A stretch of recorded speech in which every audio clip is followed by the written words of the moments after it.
Good morning students. இன்றைக்கி நம்ம alternating current டாப்பிக்லேருந்து resistor across AC and inductor across AC அதோட கான்செப்ட்ஸை பார்க்க போகிறோம். ஃபர்ஸ்ட் இதில் நான் வந்து கிராஃப் ட்ரா பண்ணியிருக்கேன். இந்த கிராஃப் உங்களுக்கு கிளியராக புரியும்னு நினைக்கிறேன். ஃபர்ஸ்ட் கிராஃபில் வந்து I have depicted alternating current voltage and direct current voltage graph வரைஞ்சிருக்கேன். வோல்டேஜ்க்கும் டைமுக்கும் நான் கிராஃப் வரைஞ்சிருக்கேன் ரெண்டுத்துலையும். டிசி நம்ம ஆல்ரெடி படிச்சிருக்கோம். நம்ம இதுக்கு ப்ரீவியஸாக கரண்ட் எலக்ட்ரிசிட்டி லெசன்லாம் ஸ்டேட் போர்டாக இருந்தாலும் சரி, CBSE, any board pattern. Voltage which is not varying with respect to time is called direct voltage and direct current. கரண்ட்டும் அதே மாதிரி வேரி ஆகாது, கான்ஸ்டன்ட் கரண்ட், ஸ்டெடி கரண்ட் இருக்கும். ஆனால் அதே if you turn to alternating current, voltage will vary with respect to each and every time value. இங்கே பார்த்தீங்கன்னா ஒவ்வொரு பாயிண்ட்டும் பாருங்கள், இது வோல்டேஜோட வேல்யூ. பீக் வேல்யூ இருக்குது, அதுலேயே மினிமம் வேல்யூ இருக்குது, 0 இருக்குது, மேக்ஸிமம் இருக்குது. The points of voltage varies. நான் வந்து ஜஸ்ட்டு டாட் பிளேஸ் பண்ணுறது ஒரு டிஃப்ரெண்ட் பாயிண்ட்ஸில் வைக்கிறேன். அது மாதிரி ஒவ்வொரு டைமுக்கும் வோல்டேஜ் வேரி ஆகிட்டே இருக்கும். வோல்டேஜோட வேரியேஷன் இங்கே இருக்கும் டைமை பொறுத்து. இங்கே எப்படி எக்ஸ்ப்ரெஸ் பண்ணுறோம் அப்படின்னா V = Vm sin ωt.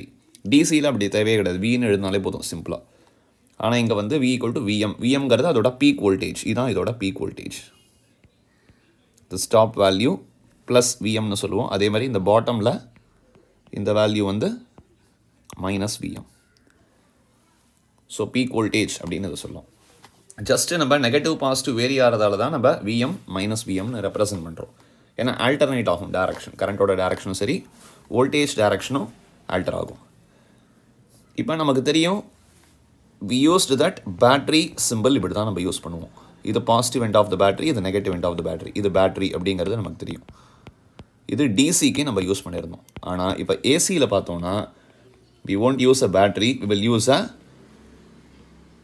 oscillator. இது வந்து ரெண்டு பக்கமும் கரண்ட் பாஸ் ஆகும். ஃபஸ்ட்டு ஹாஃப் ஒரு டைரக்ஷனில் கரண்ட் போகும், செகண்ட் ஹாஃபு ஒரு டைரக்ஷன். இப்படி சொல்கிறதுனா ஃபஸ்ட்டு ஹாஃப் இது பாசிட்டிவ்னா இது நெகட்டிவ். அது மாதிரி செகண்ட் ஹாஃபில் இந்த டெர்மினல் நெகட்டிவ்னா இந்த terminal positive. So this is first half சைக்கிளுக்கு. இந்த பொலாரிட்டி வந்து செகண்ட் ஹாஃப் சைக்கிளுக்கு அதில் மாறும். அது மாதிரி எவ்ரி ஹாஃப் அ சைக்கிள். அதான் என்ன சைக்கிள்னா என்னது, இங்கே வந்து இந்த ரீஜன் இருக்கு இல்லையா, இந்த இது பாசிட்டிவ் ஃபேஸ்னு சொல்லுவோம், இந்த ரீஜனை நெகட்டிவ் ஃபேஸ்னு சொல்லுவோம். உள்ள எல்லோ கலர் லைன்ஸ் போட்டிருக்கிறது. அப்போ first half cycle this end will be positive, that end will be negative in this case. இந்த next half cycle the right side end will be positive, left side negative. So alter ஆகிட்டே இருக்கும் polarity. இப்போ ரெசிஸ்டரை ஒரு AC voltage அக்ராஸாக நான் connect பண்ணியிருக்கேன் இந்த டயக்ராமில். இப்போ என்ன நம்ம எக்ஸ்பிரஷன் நமக்கு தெரியும், நார்மலாக from current electricity I = V/R. இதில் என்ன பண்ண போகிறோம்னா we are going to give a relation between voltage and current in terms of trigonometric relations. ஏன்னா அது அந்த ட்ரிக்னாமெட்ரிக் ரிலேஷன்ஸ்க்கு ஏற்ற மாதிரி தான் வெரி ஆகுது. நிறைய பேருக்கு டவுட் இருக்கும், ஏன் சைன் காசுன்னு தான் எழுதணும், டேன் கொசிகண்ட்லாம் எழுதக்கூடாதா? Because sine and cosine functions are continuously varying functions. அந்த ரெண்டு ஃபங்க்ஷன் மட்டும்தான் கண்டினியூஸாக டைமை பொறுத்து வேரி ஆகும். மற்ற ஃபங்க்ஷன்ஸ் வந்து 90 டிகிரியில் பார்த்தோம்னா டேன் இன்ஃபினிட்டி ஆகிடும். அதே மாதிரி தான் சீக்கண்ட் கொசிகண்ட் எல்லா ஃபங்க்ஷனும் அதெல்லாம் டிஸ்கண்டினியூஸ் ஆகிடும் சர்டைன் வேல்யூஸ்க்கு. ஆனால் சைன் அண்ட் கொசைன் வேல்யூஸ் வந்து டிஸ்கண்டினியூட்டி இருக்காது. So it will be always continuous. So இதை நம்ம ஃபஸ்ட்டு கிளியராக புரிஞ்சுக்கணும். அதனால தான் சைன் அண்ட் கொசைனில் மட்டும் நம்ம எக்ஸ்ப்ரெஸ் பண்ணணும், மற்ற இதுலேயும் ரெப்ரசன்ட் பண்ணக்கூடாது. இப்போ let us move to the formula substitution. I = V/Rன்னு தெரியும் ஃப்ரம் ஓம்ஸ் லா. இது நம்ம லூப் ரூல் வச்சும் நம்ம யூஸ் பண்ணலாம். லூப் ரூல் நம்ம ஆல்ரெடி படிச்சிருக்கோம், கிர்ச்சாஃப்ஸ் லூப் ரூல். ஒன்றுமே கிடையாது. என்ன இதில் வந்து வோல்டேஜ் ட்ராப் இது கொடுக்குது. அப்போ எப்படி எழுதுவோம் நம்ம வந்து, so Vm sin ωt. Current இந்த டைரக்ஷனில் போகிறது. Let us assume current is moving in this direction வச்சுப்போமே ஃபார் எக்ஸாம்பிள். அப்போ இங்கேருந்து நான் அப்படி போகும்போது -Vm sin ωt அந்த பக்கத்தில், ஏன்னா இது நெகட்டிவ்னு எடுத்துக்கிறேன், இது பாசிட்டிவ்னு எடுத்துக்கிறேன் ஃபார் மை கன்வீனியன்ஸ். அப்போ -Vm sin ωt, அங்கே ட்ராப் எவ்வளோ +VR = 0. அப்போ எப்படி எழுதுவோம், Vm sin ωt அந்த பக்கம் கொண்டு வந்துடுங்க, = VR. VR என்னது, IR, that is a voltage drop across resistor. So this is the expression. அதை தான் நான் இங்கே எழுதியிருக்கேன். Now I can be written as, இந்த I தான் நான் இப்போ இங்கே எழுதியிருக்கேன். I = V/R. That is I = Vm sin omega t divided by r.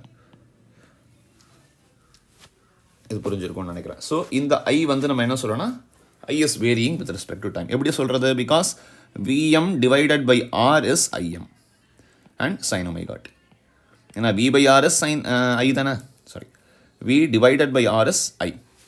அப்போ VM by R is IM sin omega t. So this is the expression for current also. So which shows that across a resistor, voltage is also a sine valued function and current is also a sine valued function. இதே நம்ம காஸ்லையும் எழுதலாம், தப்பு கிடையாது. காஸ்னா cos 0 1 மேக்ஸிமம்லேருந்து start ஆகும். நம்ம voltage 0லேருந்து start ஆகிற மாதிரி இந்த கிராஃபில் ரெப்ரசென்ட் பண்ணியிருக்கோம் இங்கே பாருங்கள். அதனால தான் சைன் எடுத்துருக்கேன். சைன் எடுக்கிறது நமக்கு ஈஸி. கொசைன்னு எழுதலாம், தப்பு கிடையாது. அப்போ கொசைன் காஸ் ஒமேகா டி போட்டாங்கன்னா I equal to IM cos omega t தான் நமக்கு வரும். அதுவும் நீங்கள் ட்ரை பண்ணி பாருங்கள். இது ரெசிஸ்டர் அக்ராஸில் கனெக்ட் பண்ணும்போது. இதே same case if an inductor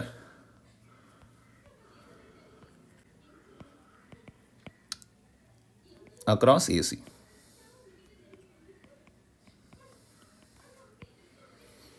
இண்டக்டரை ஏசிக்கு அக்ராஸில் கனெக்ட் பண்ணால் என்ன ஆகும்? So we know the diagram for inductor. So solenoid is an inductor. ஒரு காயிலை நம்ம வயரை காயில் பண்ணி வச்சாலே that is called inductor. We know that voltage supply from the AC is VM sine omega t and இண்டக்டரை எல்னு inductance அதோட value எழுதுவோம். நம்ம எலக்ட்ரோமேக்னெட்டிக் இண்டக்ஷன் லெசனில் படிச்சிருக்கோம். Voltage across the inductor is always written as L into di by dt. இந்த expression வந்து self inductance define பண்ணும்போது படிச்சிருப்போம். அப்போ லூப் ரூல் படி எப்படி எழுதலாம்? Minus Vm sine omega t in the same manner. That will be equal to L into di by dt. Correct? Minus Vm sin omega t. Sorry, minus Vm. 1 minute. Plus L into di by dt equal to 0. So finally Vm sin omega t. Loop rule here, closed loop na complete pannu. Equal to L di by dt. That's all. So இப்போ நான் இதை எப்படி express பண்ணுறது? இப்போ இங்கே பார்த்தோன்னா we இருக்குது, DI by DD இருக்குது, ஐ கிடையாது. அப்போ டிஐ பை டிடியை ஐன்னு நான் கன்வெர்ட் பண்ணணும். அப்போ என்ன பண்ணணும்? I want integrate on both sides. அப்போ என்ன பண்ணுறேன்? VM by L constant. விஎம்ங்கிறது மேக்ஸிமம் வோல்டேஜ், அதுக்கு மாறாது. நம்ம என்ன வோல்டேஜ் 220னா அதோட பீக் வேல்யூ ஒன்று இருக்கும். எல்லுங்கிறது இண்டக்டன்ஸ், அந்த காயிலோட ஒயரோட லென்த்து அதை பொறுத்தெல்லாம் இருக்குது. அதெல்லாம் நம்ம இஎம்ஐயில் படிச்சிருக்கோம். அப்போ எதை நம்ம இன்டகிரேட் பண்ணுவோம்? சைன் ஒமேகா டி டிடி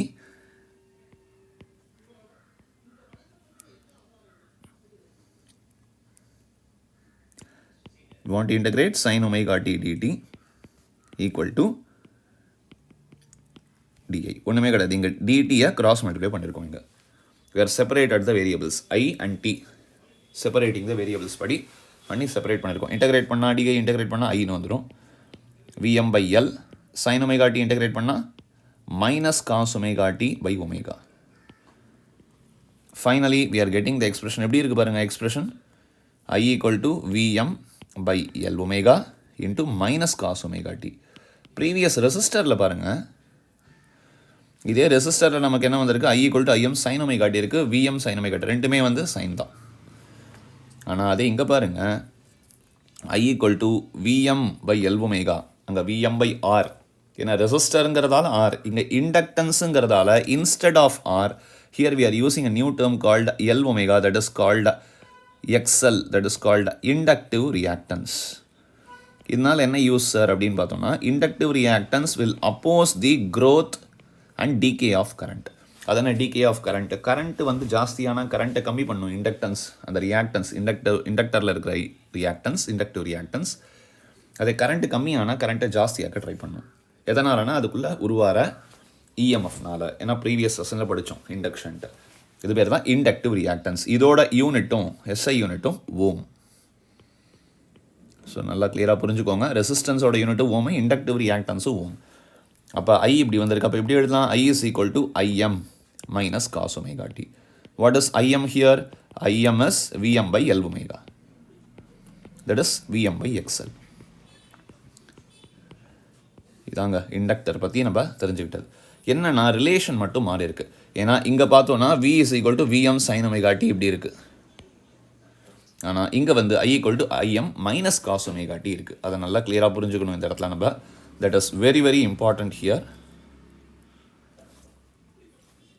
இதில் அடிஷ்னலாக வந்து நமக்கு வேறு எதுவும் சொல்லணும்னு அவசியம் கிடையாது. உங்களுக்கே ரொம்ப கிளியராக புரிஞ்சிருக்கும். ரிலேஷன் வந்து டிஃப்ரெண்ட்டாக இருக்குங்க. From this we can understand. அங்கே பார்த்தோன்னா ப்ரீவியஸில் வந்து ரெண்டுமே சைன் ஃபங்க்ஷனுங்கிறதால, இதுவும் சைனுங்கிறதால ஃபேஸ் டிஃபரன்ஸ் இருக்காது. ஃபேஸ் டிஃபரன்ஸ் 0ன்னு இருக்கும். அதை நெக்ஸ்ட் செஷனில் நம்ம பார்க்கலாம். ஃபேஸ் டிஃபரன்ஸ்னால் என்ன, ரொட்டேஷன் வெக்டர்லாம் எப்படி நம்ம வந்து பிளாட் பண்ணணும் அப்படிங்கிறத நெக்ஸ்ட் செஷனில் நான் உங்களுக்கு எக்ஸ்பிளைன் பண்ணுறேன். ஆனால் இங்கே பார்த்தோன்னா இது சைன் ஃபங்க்ஷனாக இருக்குது வோல்டேஜ், ஆனால் கரண்ட் வந்து மைனஸ் காஸ்ன்னு இருக்குது. அப்போ இது இன் ஃபேஸில் இருக்காது, ஃபேஸ் டிஃபரன்ஸ் இருக்கும் கரண்ட்டுக்கும் வோல்டேஜ்க்கும் இண்டக்டரில். இதனால தான் நம்ம வந்து இண்டக்டரை சோக் காயிலில் யூஸ் பண்ணுற ஐடியாலாம் பற்றி நெக்ஸ்ட் செஷனில் பார்ப்போம். Thank you students.